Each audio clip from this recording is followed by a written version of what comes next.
Hello, and thank you for watching this presentation, Vaux Swift's Ben's Best Aerial Acrobats. I'm Laurel Westendorf. I'm part of the Community Relations team at the Deschutes Public Library. Our presenter is LeeAnn Kriegh. LeeAnn is a Bendite with more than 20 years experience as a freelance writer for businesses, nonprofits, newspapers, and magazines. In addition to being a writer, she's a nature lover and the creator of two full-color nature guides, The Nature of Bend and The Nature of Portland. Thank you so much, LeeAnn, for sharing about these little winged acrobats and where we can see them locally. Yeah, I'm excited to be here. Thank you for that nice introduction. And I'm going to pull up a presentation to walk folks through information about the Vaux Swifts. So I did write this book as well as a book called The Nature of Portland. They profile hundreds of species of plants and animals that you can see in and near those two cities.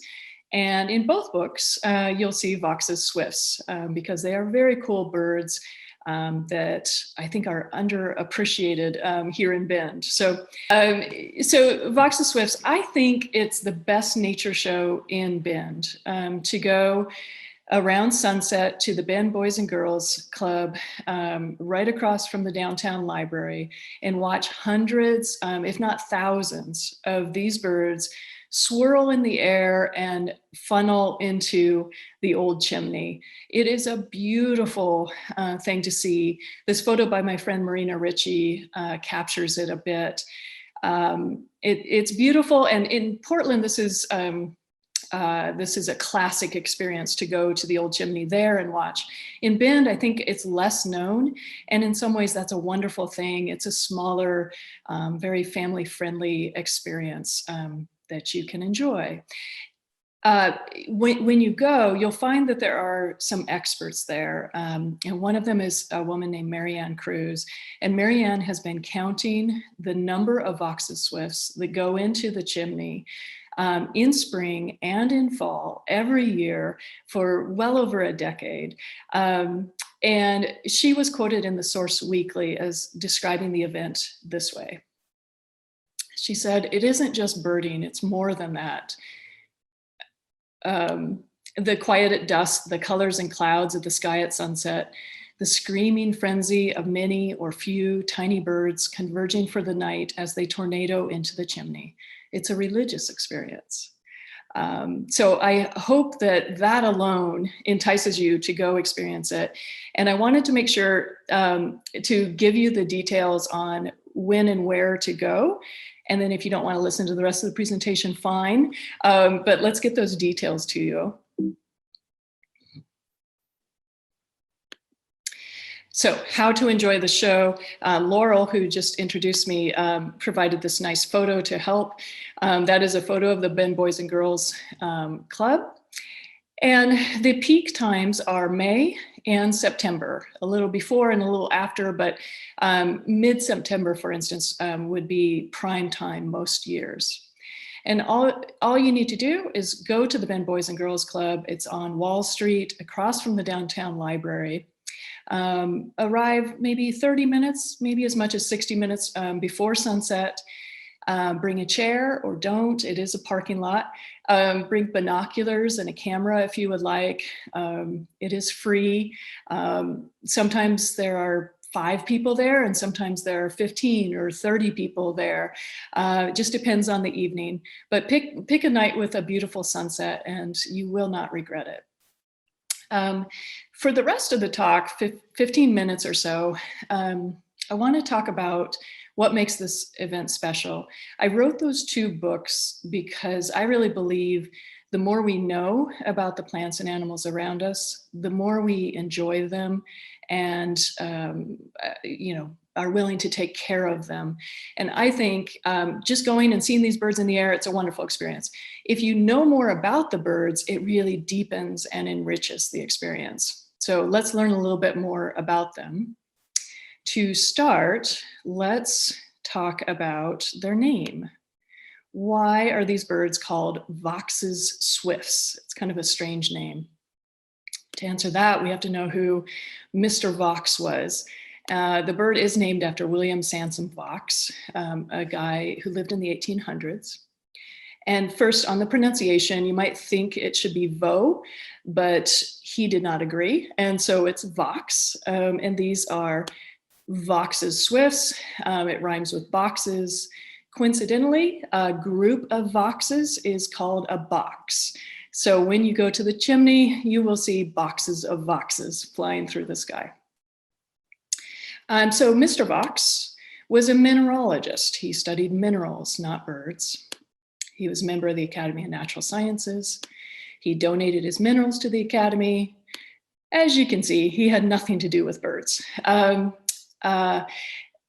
But he knew the right person.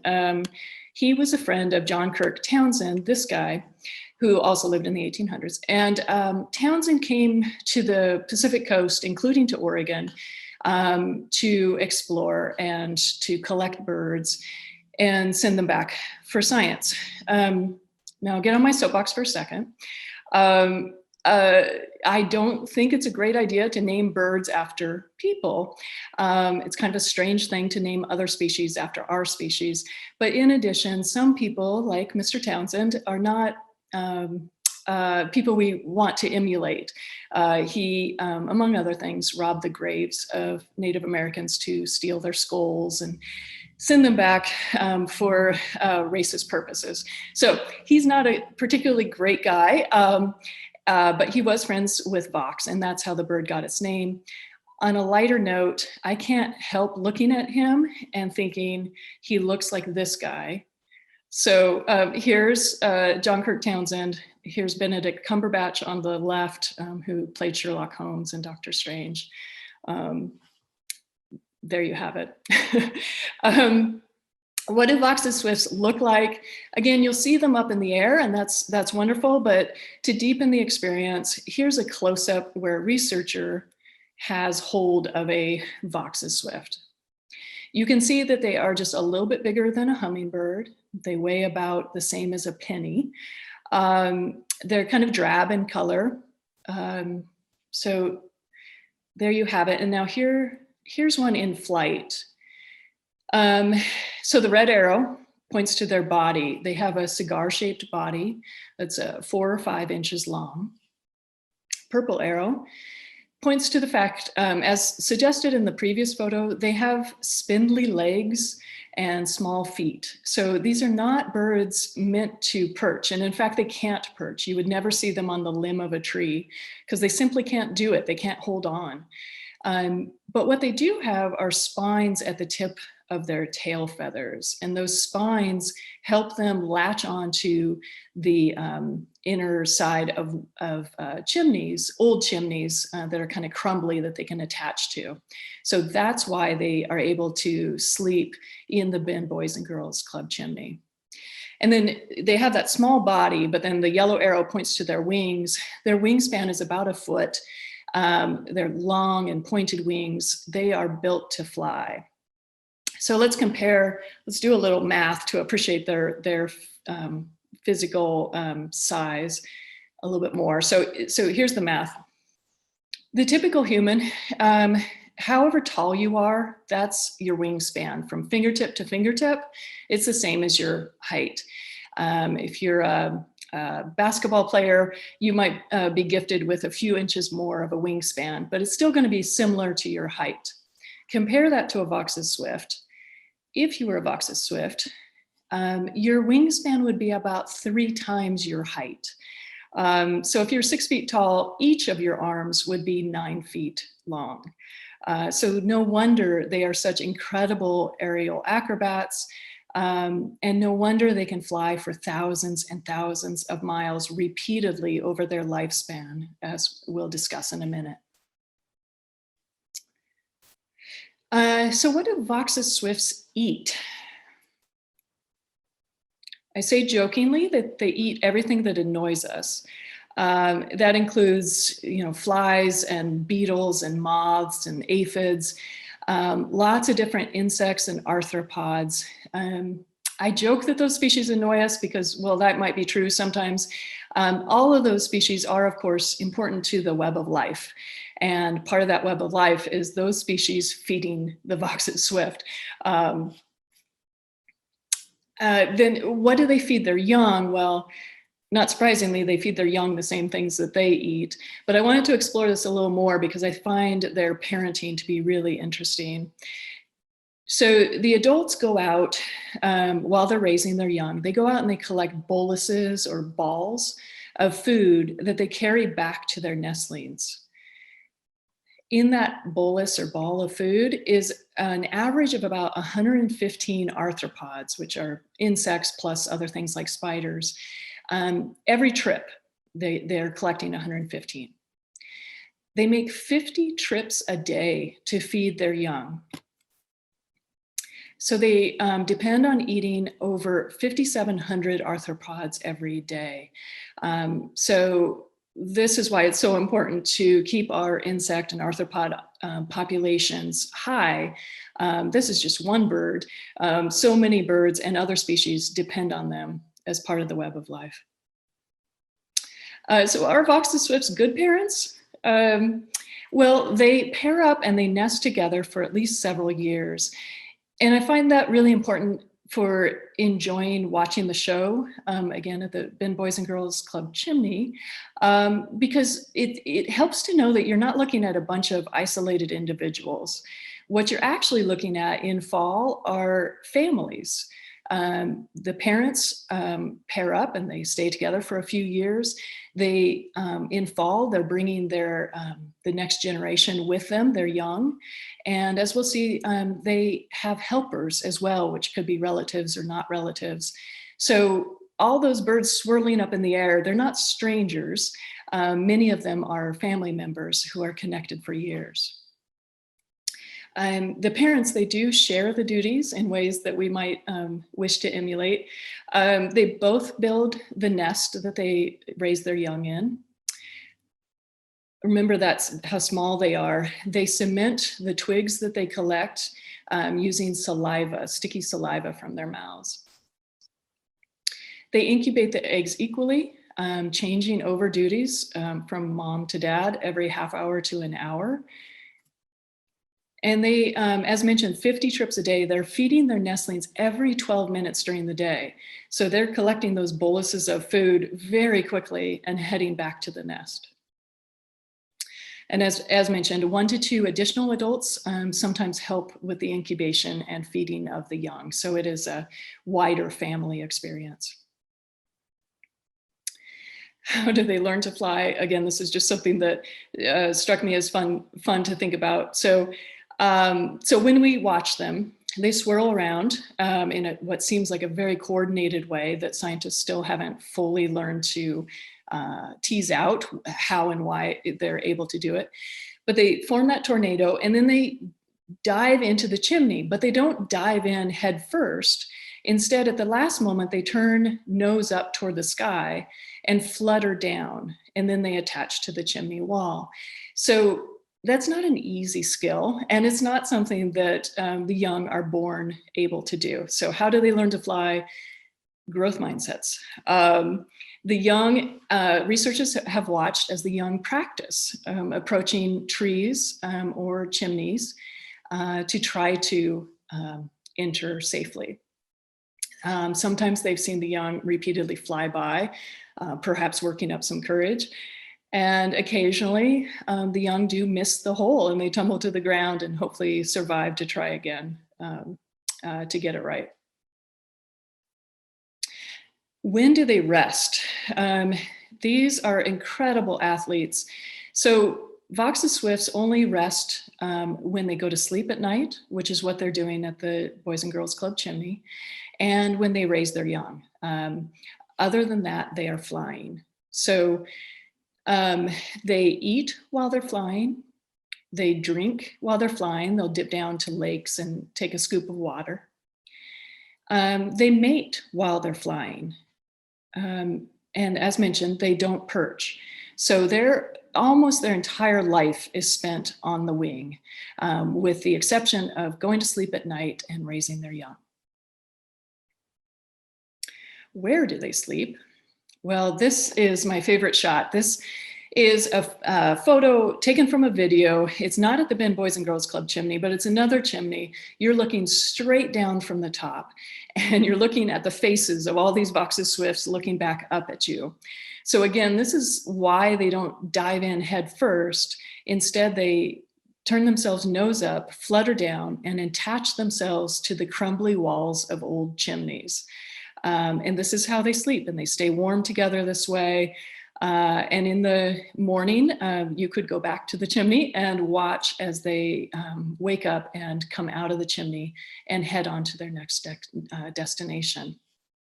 Now, for millions of years, Vaux's Swifts did not evolve to sleep in chimneys. Rather, they evolved to sleep in trees, and chimneys kind of resemble the trees, and that's why we have them in our old chimneys. More specifically, this is what a typical tree would look like where the Vaux's Swift would sleep and or nest.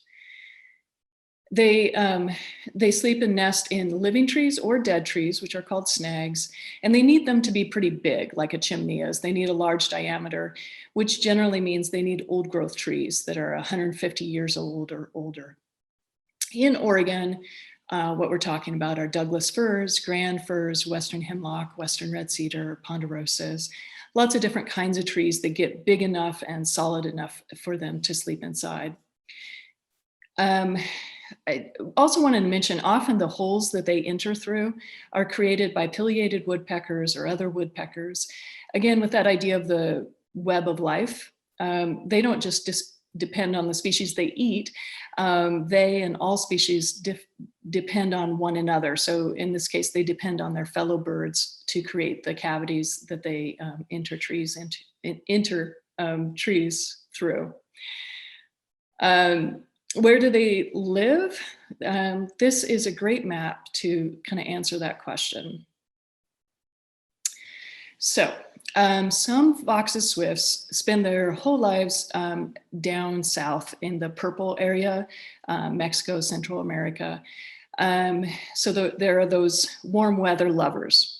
The rest of the Vaux's Swifts, the ones that we see, they are migrators, and they stay down south through the winter, and then they migrate up through the yellowish area on up into the orange of Oregon, Washington, a little bit of Idaho, a little bit of Montana, and most of them raise their young in British Columbia. So in spring, we have some Vaux's Swifts flying through Bend on their way north to have their babies and raise their young. They spend summer up there. Some of them are in Oregon and Washington, but they spend summer up in British Columbia. They raise their young, and now they need to head back south for the winter. And so in September, that's what you're seeing is these parents and the next generation flying back through Bend on their way south, all the way for thousands of miles to their wintering grounds.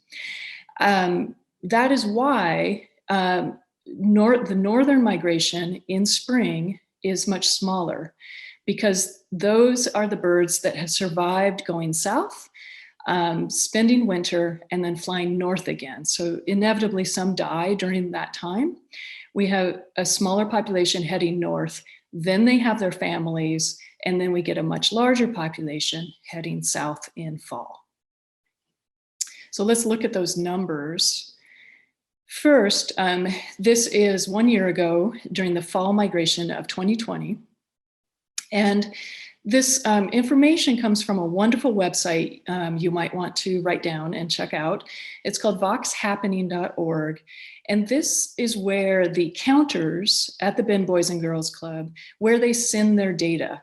And you can see these are the top 14 sites in fall 2020, but there are many, many more sites, and these wonderful people collect the data every spring, every fall. They send it to voxhappening.org, and that's how we're able to track populations of Vaux's Swifts.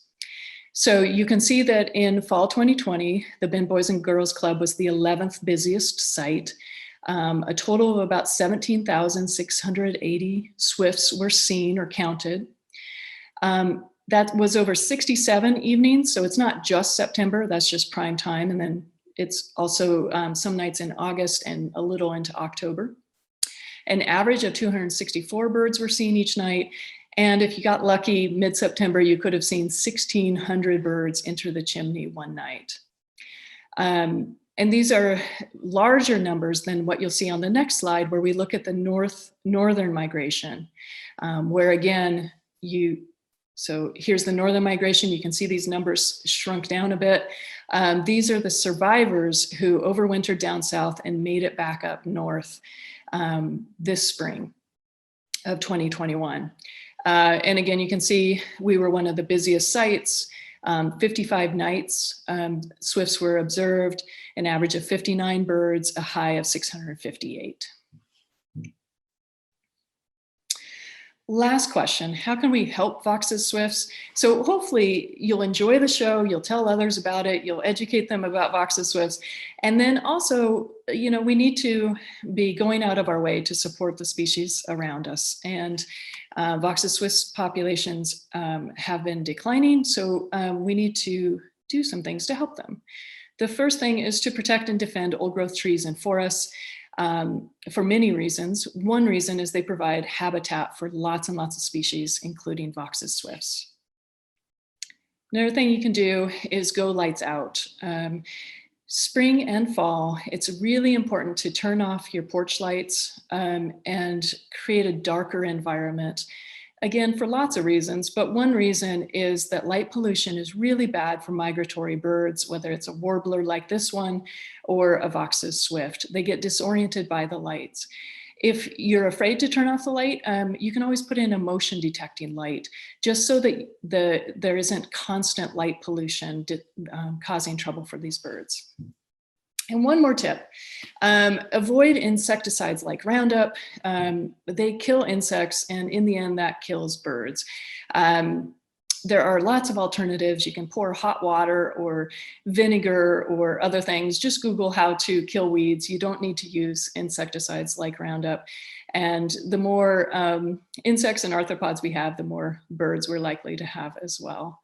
So that is it. I did want to end with a wonderful quote about Vaux's swifts.